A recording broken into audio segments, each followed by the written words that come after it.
সবটাই কিন্তু তার চাইতে ভালো।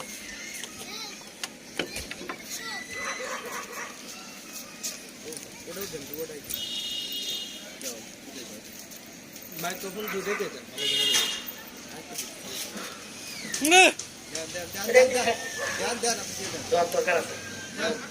আরেকটা দিচ্ছে ওটা ইয়ে বন্ধ করতে হবে, আরেকটা দিয়ে দিচ্ছে, আরেকটা দিয়ে দিচ্ছে ওটা মাইক্রোফোন খোলা রেখে দেয় ভাই। অ্যানাউন্স করে নাম বলে দেবো সাতটায় না, সাতটাই অফ দিয়ে দিয়ে ওর নাম বলতে পেরেছি।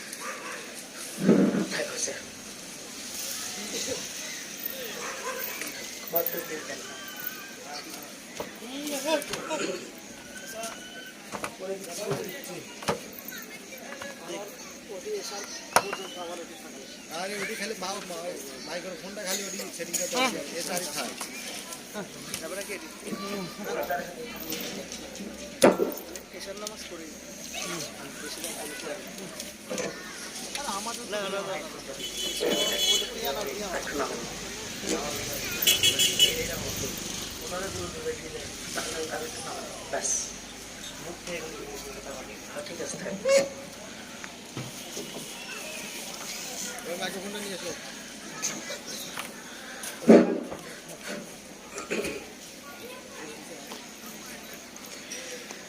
السلام عليكم ورحمة الله وبركاته نحمده ونصلي على رسوله الكريم أما بعد فأعوذ بالله من الشيطان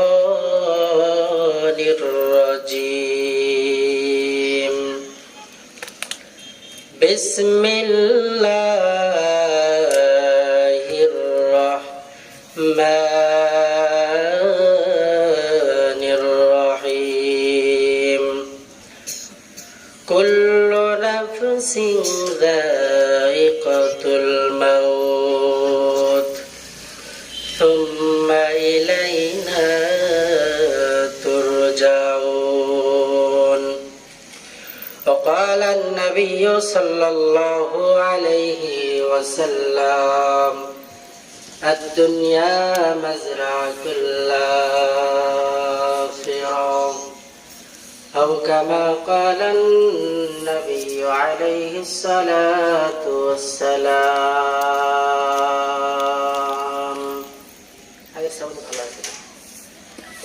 अगर अपने मौत से कोई बशर नहीं अगर अपने मौत से कोई बशर नहीं समन हो परस्तु बल्कि खबर नहीं मौत का सिन कुल्लु नासिन शारिबु कब्र बैतिन कुल्लु नासिन दाखिलु बलगल उलाबि कमाली कशफत दुजा बि जमाली हसनत जमिया खिसालिही सल्लु अलैहि वालिहि पागल মন আমার তুমি কারলা গিয়া করলা রে সুখের ঘর পাগল মন আমার তুমি কারলা গিয়া করলা রে বাড়ি ঘর অপর তলায় বাতি জ্বলে অপর তলায় বাতি জ্বলে নিচু তলাতে অন্ধকার তুমি কারলা গিয়া করলা রে সুখের ঘর পাগল মন আমার তুমি কারলা গিয়া করলা রে বাড়ি ঘর ডানে বামে দেখো হে মন ছোট বড় মৃত্যু বরণ তওবা করে হও যে খাঁটি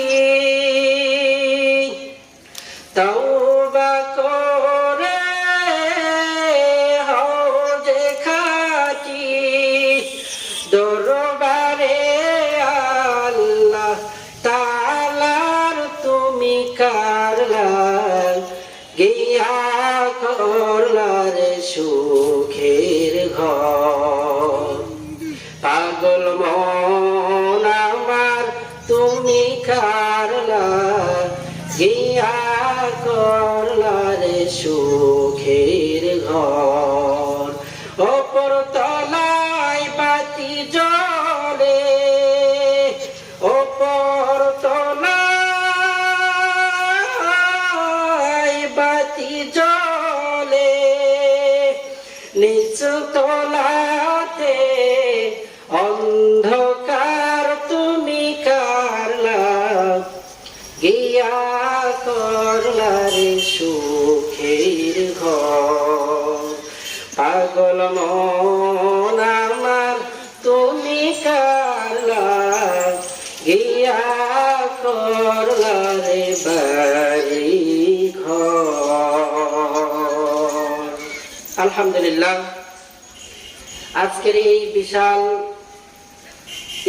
সব সভায় সম্মানিত সভাপতি, প্রধান অতিথি, বিশেষ অতিথিবৃন্দ, আজকের এই মাহফিল অক্লান্ত পরিশ্রম করে যারাই সাজিয়েছেন, আল্লাহ পাক সকলের সকল শ্রমকে জান্নাতের বিনিময়ে কবুল করেন, সকলেই বলে আমিন। আমি কোরআনুল কারীমের আয়াতের মধ্য থেকে একটি আয়াত কারিমা তেলাওয়াত করেছি। নবী করিম সাল্লাল্লাহু আলাইহি ওয়াসাল্লামের হাদিসের মধ্য থেকে হাদিস পাঠ করেছি। তেলাওয়াতকৃত আয়াত ও হাদিসকে সামনে নিয়েই সবার সংক্ষিপ্ত পরিসরে কিছু কথা বলার চেষ্টা করব ইনশাআল্লাহ। যে আয়াতে কারিমা তেলাওয়াত করেছি, আয়াতে আল্লাহ পাক বর্ণনা করেন, কুল্লু নাফসিন যায়িকাতুল মাউত সুম্মা ইলাইনা তুরজাউন।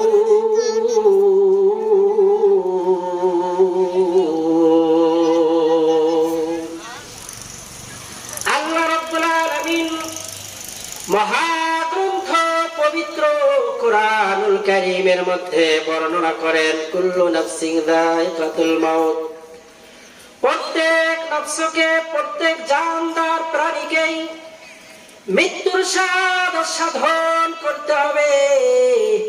সুম্মা ইলাইনা তুরজাউন, আর মানুষের ইন্তেকাল যখন হয়ে যাবে, ইলাইনা তুরজাউন, তখন মানুষকে আবার আল্লাহ পাকের কাছে ফিরে যেতে হবে।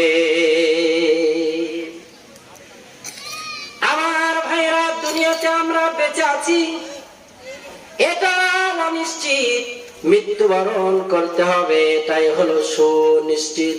পৃথিবীর যত বড়ই মানব আর দানব হোক না কেন, মৃত্যুকে আজ পর্যন্ত কেউ অস্বীকার করছে এইরকম মানব আর দানব আল্লাহর জমিনের মধ্যে একটাও না।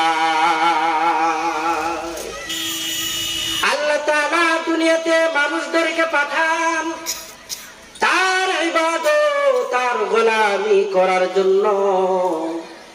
মানুষের দুনিয়াতে থাকার সময় শেষ হয়ে গেলে মালাকুল মউত মানুষের সামনে সে দণ্ডায়মান হয়ে যায়, দাঁড়িয়ে যায়। মানুষ তখন দুনিয়া থেকে কবরের বাড়িতে চলে যায়। আমার ভাইরা, ভালো মতো খেয়াল করেন, আমরা বর্তমান দুনিয়ার জমিনে বসবাস করছি। একটা সময় আল্লাহ তাআলা আমাদেরকে আলমে আরওয়াহতে রেখেছিলেন। এরপরে আমার আল্লাহ তাআলা সেখান থেকে আমার বাবা পৃষ্ঠ দেশে আল্লাহ তাআলা পাঠাইয়া দিলেন আর ঘোষণা করে দিলেন, ও আমার বান্দারা, আমি আল্লাহ তাআলার নিয়ামতের শুকর করো, আমি আল্লাহ তাআলার নিয়ামতের শুকর আদায় করো না। অথচ বান্দা তুমি ছিলে ওই বঙ্গোপসাগরের ওই সুস্বাদু মাছের মধ্যে, তুমি ছিলে যমুনার ওই বোয়াল মাছের মধ্যে, তুমি ছিলা রাজশাহীর বড় বড় আমের মধ্যে। ও বান্দা, তুমি তো ছিলা ওই আমেরিকার দামি দামি খাবারের মধ্যে। ও বান্দা, তুমি তো ছিলা ওই কাশ্মীরের বড় বড় বেদেনা ও আনারের মধ্যে, তুমি তো ছিলা বগুড়ার দইয়ের মধ্যে। ও বান্দা, তুমি ছিলা ওই নাটোরের কাঁচা গোল্লার মধ্যে।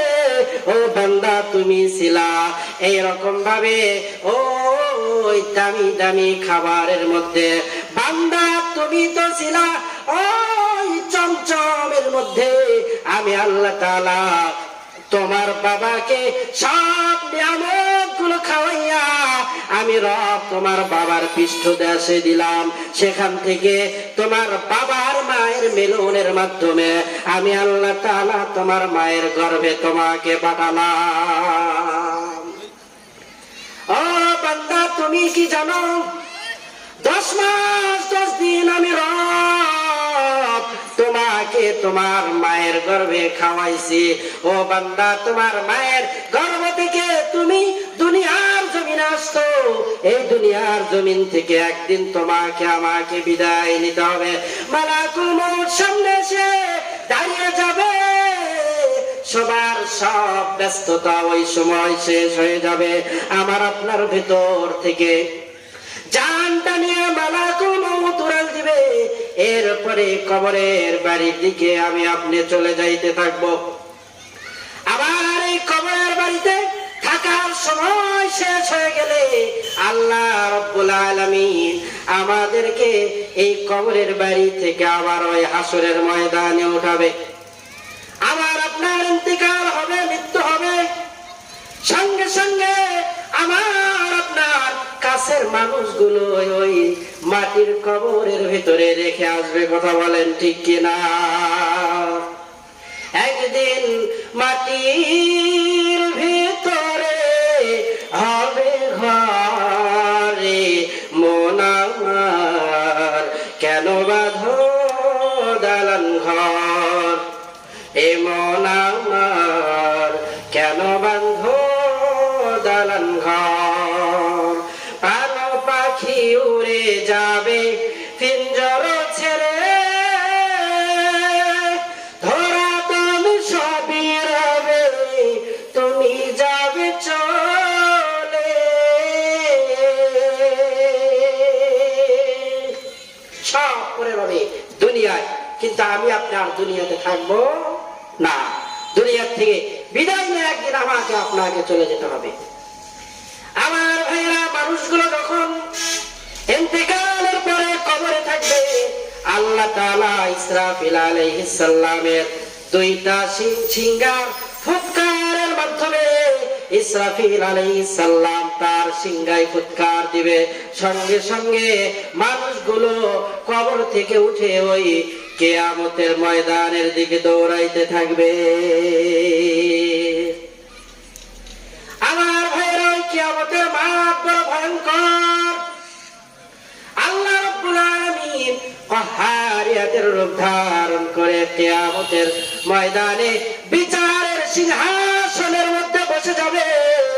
কেউ আল্লাহ পাকের হাবিবের সামনে দাঁড়ানোর মতো থাকবে না।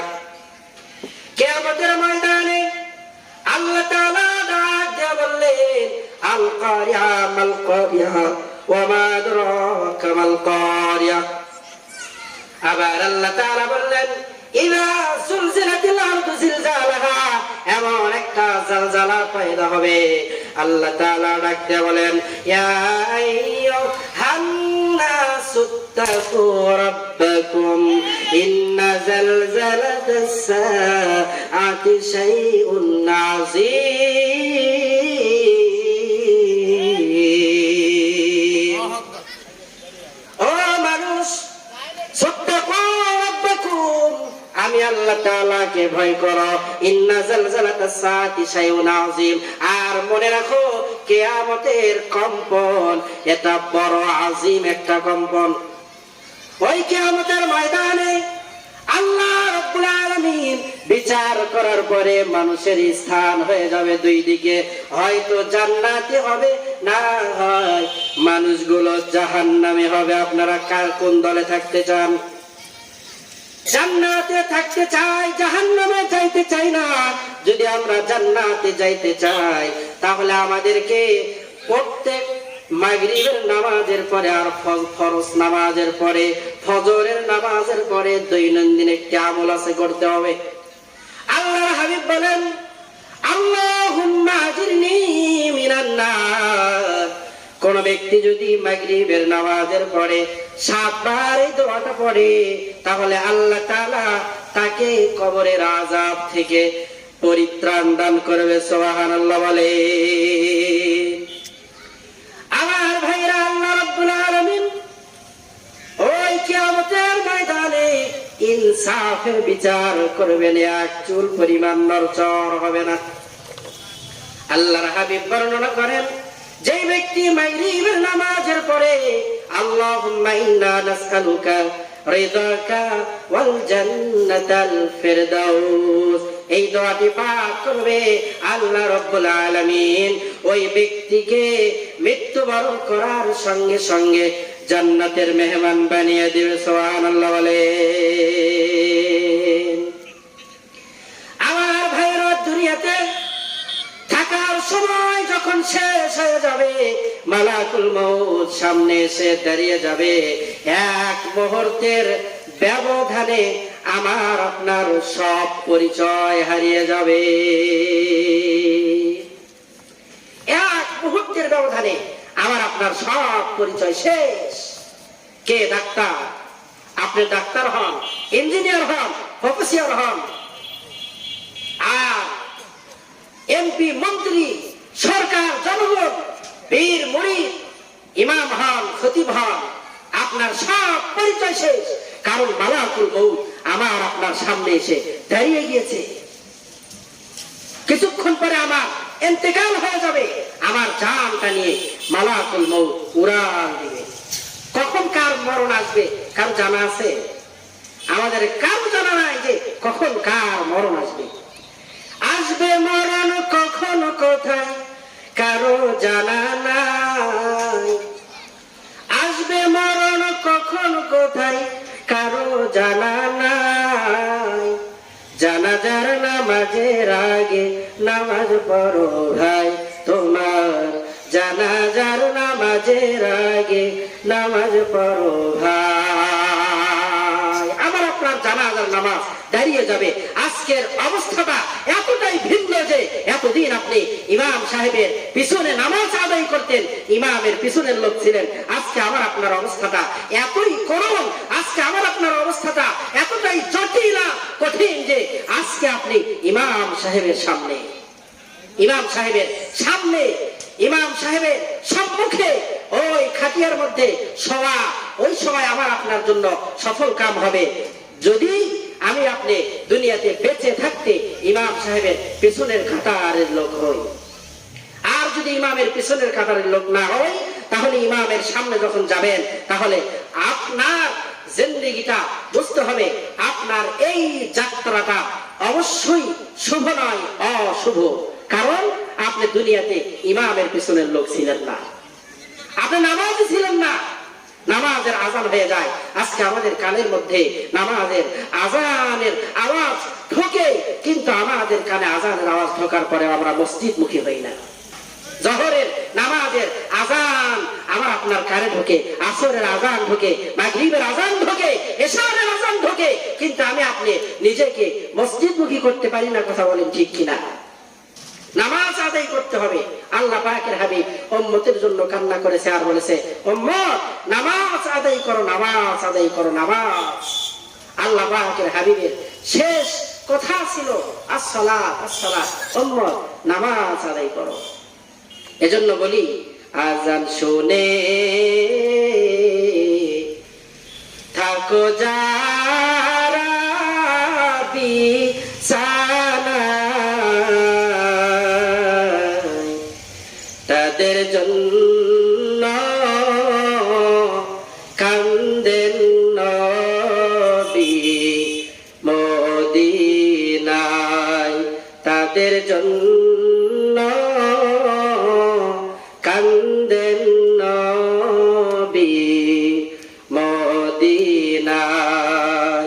ওই নবীর জন্য কি মায়া লাগে না, হায়রে উম্মত নামাজ কেনে পড়ো না, হায়রে মানুষ নামাজ কেনে পড়ো না। আমাদেরকে নামাজি হতে হবে। যদি আমরা নামাজি না হই, তাহলে আল্লাহ পাকের আদালতে হিসাব দেওয়া আমার আপনার জন্য সহজ হবে না। কিয়ামতের ময়দানে আল্লাহ পাকের হাবিব বলেন, আউয়ালু মা ইউহাসাব বিহিল আবদু ইয়াউমাল কিয়ামাতি আস-সালাহ। কিয়ামতের ময়দানে মানুষের থেকে নামাজের হিসাব সর্বপ্রথম নেওয়া হবে। যদি কোনো ব্যক্তি নামাজের হিসাবে পাস করে, ভিন্ন আমলের হিসাব নেওয়া হবে। আর যদি নামাজের হিসাবে ফেল করে, তাহলে তার থেকে ভিন্ন আর কোনো আমলের হিসাব নেওয়া হবে না। তার কবরটা হয়ে যাবে জাহান্নামের আগুনের গর্ত। এজন্য আমাকে আপনাকে নামাজি হতে হবে। মৃত্যুর আগে কখন কার মৃত্যু হবে জানা নেই। মালাকুল মউত সামনে এসে দাঁড়িয়ে যাবে। এক মুহূর্তের ব্যবধানে আমার আপনার সব শেষ হয়ে যাবে। সব নাম শেষ, সব খ্যাতি শেষ, সব মান মর্যাদা সব মাটির সঙ্গে ধূলিসাৎ হয়ে যাবে। কে ডাক্তার, কে ইঞ্জিনিয়ার, কে সরকার, কে জনগণ, কে ইমাম, কে খতিব, কে পীর, কে মুরিদ, সবার সব পরিচয় হারিয়ে যাবে। এখন আমার পরিচয় হলো আমি লাশ, কারণ আমার মধ্যে আর প্রাণ পাখি নেই। কি নেই? আমার মধ্যে আর প্রাণ পাখি নেই। এখন আমার আপনার নাম হয়ে যাবে লাশ। একদিন আমার নাম হবে লাশ, একদিন আমার নাম হবে লাশ। নিচে মাটির বিছানা, ওপরেতে বাস, নিচে মাটির বিছানা, ওপরেতে বাস। যেদিন আমি হব লাশ, যেদিন আমি হব লাশ, একদিন আমার নাম হবে লাশ, একদিন আমার নাম হবে লাশ। হবে কিনা? জানটা নিয়ে মালাকুল মউত উড়াল দেওয়ার সঙ্গে সঙ্গে আমার আপনার নাম দাঁড়িয়ে যাবে। আপনি লাশ, আমি লাশ। যেই সন্তান, যেই বিবি বাল বাচ্চার জন্য আপনি এত কিছু করলেন, নিজের জীবনটাকে শেষ করে দিলেন খাটতে খাটতে, সকাল থেকে সন্ধ্যা পর্যন্ত নিজের ঘাম ঝরিয়ে টাকা উপার্জন করে যেই সন্তান, যেই বিবি, যেই নাতিদের জন্য আপনি সঞ্চয় করে গেলেন, আপনার ইন্তেকাল হয়ে যাওয়ার সঙ্গে সঙ্গে আপনার সন্তান বলবে যে আমার বাবারে তাড়াতাড়ি ঘর থেকে বাহির করো, কারণ আমার সন্তান তার দাদারে দেখে বড় ভয় পায়। কথা বলেন ঠিক কিনা? কার জন্য কি করলেন? জানটা বের হয়ে যাওয়ার সঙ্গে সঙ্গে যাদেরকে আপন মনে করছিলেন তারা সবাই এখন পর। আমার ভাইয়েরা, আপন মানুষগুলোই মসজিদের দিকে দৌড় মারবে আর ইমাম সাহেবকে বলবে, ও ইমাম সাহেব, আমার বাবা ইন্তেকাল করছে, আমার বাবার নামটা ওই মাইকে এলান করে দেন। আমার আপনার অবস্থাটা বড় খারাপ, কারণ আমার সন্তান, আমার মৃত্যুর খবর ওই মাইকে জনগণের মধ্যে, এই পুরা গ্রামের মধ্যে ছড়ায় দিচ্ছে। কথা বলেন ঠিক কিনা?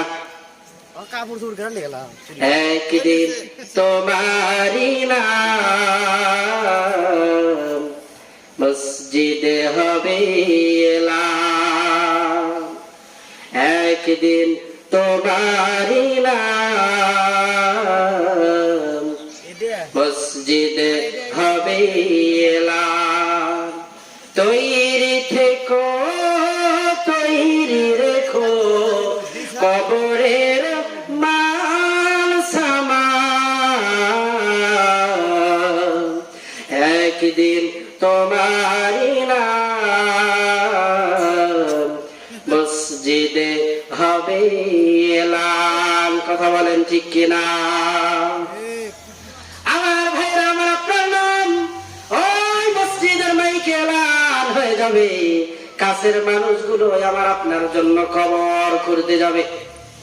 ওই কবর বড় ভয়ানক জায়গা।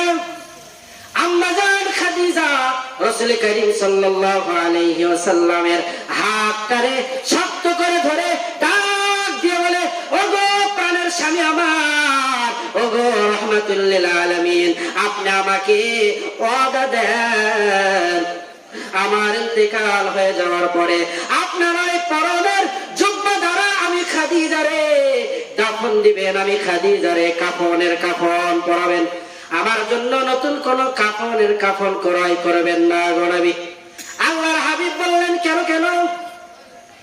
আম্মা জান খাদিজা বললেন, ওগো প্রাণের স্বামী আমার, আপনি তো রাহমাতুল লিল আলামিন, হাবিবে কিবরিয়া, আপনার ওই পরনের জুব্বা যদি আমার শরীরে জাহান্নামের ফেরেশতারা দেখে, জাহান্নামের আগুনগুলো দেখে, তাহলে আমার বিশ্বাস রাহমাতুল লিল আলামিনের জুব্বার কাপড় ভেদ করে আমি খাদিজার শরীরটা পরাইতে পারবে না। আমার হাওয়া বলে আল্লাহর হাবিবকে আবার হাত চাপতে ধরে বললেন, ওগো প্রাণের স্বামী আমার, আপনি আমাকে ওয়াদা দেন, আমার কবরের মধ্যে আপনি আমার নিজ কুদরতি হাত দ্বারা নামাবেন। আর নবী, ওই কবরের মধ্যে 3টা সওয়াল জবাব হবে, আপনি পাশে থেকে আবার সওয়াল জবাবের উত্তরগুলো দিয়ে দিয়েন। আল্লাহর হাবিব নিজের হাত দ্বারা কবরের মধ্যে শোয়াইলেন। আল্লাহর হাবিব নিজে কবরের ভেতরে মাটি চাপা দিয়ে কবরের কিনারায় দাঁড়িয়ে রইলেন। জিবরিল আমিন বলে, ওগো আল্লাহর হাবিব, আপনি এখানে কেন দাঁড়িয়ে আছেন? আবু বকর ডাক দিয়ে বলে, ওগো আল্লাহর হাবিব রাহমাতুল লিল আলামিন, আপনি চলেন আমাদের সঙ্গে বাড়িতে চলেন। আল্লাহর হাবিব ডাক দিয়ে বলে, আবু বকর, তুমি আমার ছোট কালের বন্ধু, আর খাদিজা আমার সবচেয়ে কাছের সঙ্গিনী, খাদিজাকে ছাড়া আমি এই মক্কার মধ্যে ওপেন হতে পারি নাই। ওগো এই খাদিজা আমাকে 6টা সন্তানের বাবা বানিয়েছে, এই খাদিজারে রেখে আমি কেমনে ঘরে যাই? আবু বকর, তুমি চলে যাও। জিবরিল আমিন বললেন, ওগো পয়গম্বর, খাদিজার প্রশ্নের জবাব দেওয়ার জন্য আপনি কবরের পাশে দাঁড়িয়ে আছেন, বসে আছেন। আল্লাহর হাবিব শুনে রাখেন, শুনে রাখেন, ওই খাদিজার কবরে সওয়ালের জবাব স্বয়ং আল্লাহ রব্বুল আলামিন দিয়ে দিবে। সুবহানাল্লাহ বলেন। আল্লাহর হাবিব খাদিজার লাশের মুখটা পশ্চিম দিকে ঘুরিয়ে দেয়, কিন্তু লাশটা বারবার আসমানের দিকে ফিরে যায়। আল্লাহর হাবিব 3 বার এরকম করার পরে আল্লাহর হাবিবের চেহারাটা লাল লাল হয়ে গেছে, চক্ষু দুটো লাল বর্ণের হয়ে গেছে, চক্ষু দিয়ে দর দর দর দর দর দর করে পানির ফোঁটা পড়ে। আল্লাহ তাআলা ডাকতে বলল, ও হাবিব, চিন্তা করার কোনো কারণ নাই, আমার খাদিজারে আমি আল্লাহ তাআলা এত ভালোবাসি, এত ভালোবাসি, আমার ঘরের দিকে খাদিজার চেহারা থাকবে, এতে আমি রব মেনে নিতে পারি না গো নবী। স্বয়ং ওই ঘরের মালিক আমি, রবের দিকে খাদিজার চেহারা থাকবে। সুবহানাল্লাহ বলেন। ফেরেশতারা বড় পাগল হয়ে গেছে, আল্লাহ তাআলা নিজেও ব্যাকুল হয়েছে খাদিজার চেহারা দেখার জন্য। সমস্ত ফেরেশতাগুলো ব্যাকুল হয়ে আসমানের মধ্যে অপেক্ষা করছে। আর ডাকতে বলছে, ও গো মালিক, ও খালিক, আপনার হাবিবের স্ত্রী খাদিজাকে দেখার জন্য আমরা শুধু আপনার রব নয়, আমরা ফেরেশতারাও ব্যাকুল হয়ে আছি। সুবহানাল্লাহ বলেন। ওই কবরে মানুষকে তিনটি প্রশ্ন করা হবে। মান রব্বু, তোমার রব কে? কোন ব্যক্তি যদি উত্তর দিতে পারে, সঙ্গে সঙ্গে আবার প্রশ্ন করা হবে, তোমার দিন কি? বলে, আমার দিন হলো ইসলাম। ইসলাম আমার ধর্ম, মুসলিম আমার পরিচয়, আল্লাহ আমার প্রভু, আমার নাহি নাহি ভয়, আমার কিসের সংখ্যা, কোরআন আমার ডঙ্কা, ইসলাম আমার ধর্ম, মুসলিম আমার পরিচয়। কথা বলেন ঠিক কিনা? আমাদের পরিচয় কি?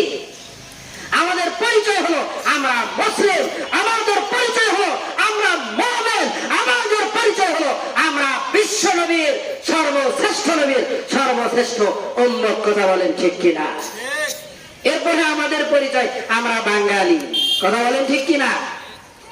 আমরা বাঙালি। এরপরে আমাদের পরিচয় কেন আমরা বাঙালি? এদেশে আমরা বসবাস করি। দীর্ঘ 9টি মাস যুদ্ধ করার পরে আবারও নতুন করে 5 তারিখে আমরা যুদ্ধ জেহাদ করে এদেশ থেকে আবার আমরা নতুন করে স্বাধীন করেছি। দেশের প্রতি আমাদের ভালোবাসা কম না বেশি? বেশি। এই জন্যই অনেক ভাইরা দেশের জন্য জান দিয়েছে, প্রাণ দিয়েছে। দেশপ্রেম এটাও ইমানের একটা অংশ। এটা ইমানের কি? যারা বলে যে দেশপ্রেম কি কোরআনে আছে, কোরআনে কি রাজনীতি আছে? রাজনীতিটা ইসলামটা চুরি রাজনীতি, আর রাজনীতিটা চুরি ইসলাম। কথা বলেন ঠিক কিনা? কোরআনে রাজনীতি খুঁজে পাবো না। কোরআনে রাজনীতির কথা আল্লাহ তাআলা 903 জায়গায় বলেছে। নামাজের কথা আল্লাহ তাআলা 82 জায়গায় বলেছেন। হজের কথা আল্লাহ পাক 1 জায়গায় বলেছেন। রোজার কথা আল্লাহ তাআলা 1 জায়গায় বলেছেন। সেটা তোমার চোখে পড়ে, আর রাজনীতির কথা তোমার চোখে পড়ে না। বুঝতে হবে তোমার চাইতে বড় বাটপার এই দেশে কেউ নাই। কথা বলেন ঠিক কিনা? দেশপ্রেম যদি তোমাদের মধ্যে থাকতো, তাহলে এদেশের হাজারো কোটি লক্ষ লক্ষ টাকা চুরি করে পাচার করে বিদেশের মাটিতে তোমরা ব্যাংক ব্যালেন্স করতে পারতা না, খাওয়ার করতে পারতা না। কথা বলেন ঠিক কিনা? দেশপ্রেম আমাদের অন্তরের মধ্যে আছে, তোমাদের অন্তরের মধ্যে দেশপ্রেম নেই। কথা বলেন ঠিক কিনা? এজন্য দেশের প্রতি ভালোবাসা আমাদের কম না বেশি? আমরা মুসলমান দেশ হিসাবে আমরা বাংলাদেশি, আর আমরা আল্লাহ পাকের রাসূলের ইত্তেবা অনুকরণ করে আমরা সর্বশ্রেষ্ঠ উম্মত। আমার ভাইরা, আল্লাহ রাব্বুল আলামিন ওই কবরের মধ্যে 3 নাম্বার প্রশ্ন করবে তোমার নবীকে। যে ব্যক্তি ইমানদার সঙ্গে সঙ্গে জবাব দিয়ে দিবে মুহাম্মাদুর রাসূলুল্লাহ। আল্লাহু আকবার বলেন। আমার নেতা হলো মুহাম্মদ, আমার নেতা হলো ওই আরবের আলামিন, আমার নেতা হলো সর্বশ্রেষ্ঠ নবী, আমার নেতা হলো হাবিবুল্লাহ।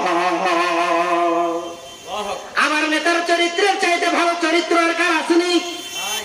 আর আমাদের নেতার যে চরিত্র, আমাদের নেতার চরিত্রের বর্ণনা দিতে গেলে মনে হয় মাইক কেড়ে নেবে, এরকম অবস্থা হয় কিনা অনেক জায়গায়। নেতার পিছনে ঘুরতে হবে, ভালো নেতার পিছনে।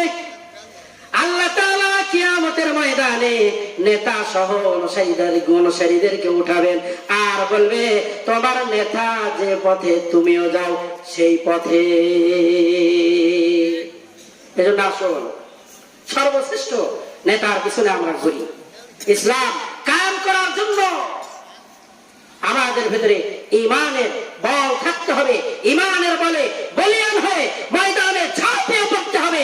আর যদি ডাক আসে আমি এই খেলাফতের পক্ষ থেকে খেলাফত কায়েম করার জন্য, তাহলে আমাদের পক্ষ থেকে রক্ত দিয়ে জীবন দিয়ে রক্তের বন্যায় খেলাফত বিদ্বেষীদেরকে ভাসিয়ে দিয়ে এই বাংলাদেশ থেকে আমরা খেলাফতের সূচনা পুরা বিশ্বে কায়েম করব। সকলেই বলেন ইনশাআল্লাহ। আল্লাহ তাআলা আমাদেরকে তৌফিক দান করেন। কোরআন দিয়ে আমাদের জীবন পরিচালনা করতে হবে। যদি আমরা শান্তি পেতে চাই, যদি আমরা আমাদের জীবনের সমাধান পাইতে চাই, সমাধান চাও যদি জীবনে মরণে, ফিরে যাও ঘুরে তাকাও চোখ রাখো কোরআনে, তবেই পাবে সুখ শান্তির ঠিকানা, মেনে নিতে পারো যদি মনে প্রাণে। সমাধান চাও যদি জীবনে মরণে, ঘুরে যাও ফিরে তাকাও চোখ রাখো কোরআনে। কোরআনে চোখ রেখে আল্লাহ তাআলা আমাদের সবাইকে আগামী জীবন চলার মতো তৌফিক দান করেন। আমার তৌফিক ইল্লা বিল্লাহ। আসসালামু আলাইকুম ওয়া রাহমাতুল্লাহি ওয়া বারাকাতুহু।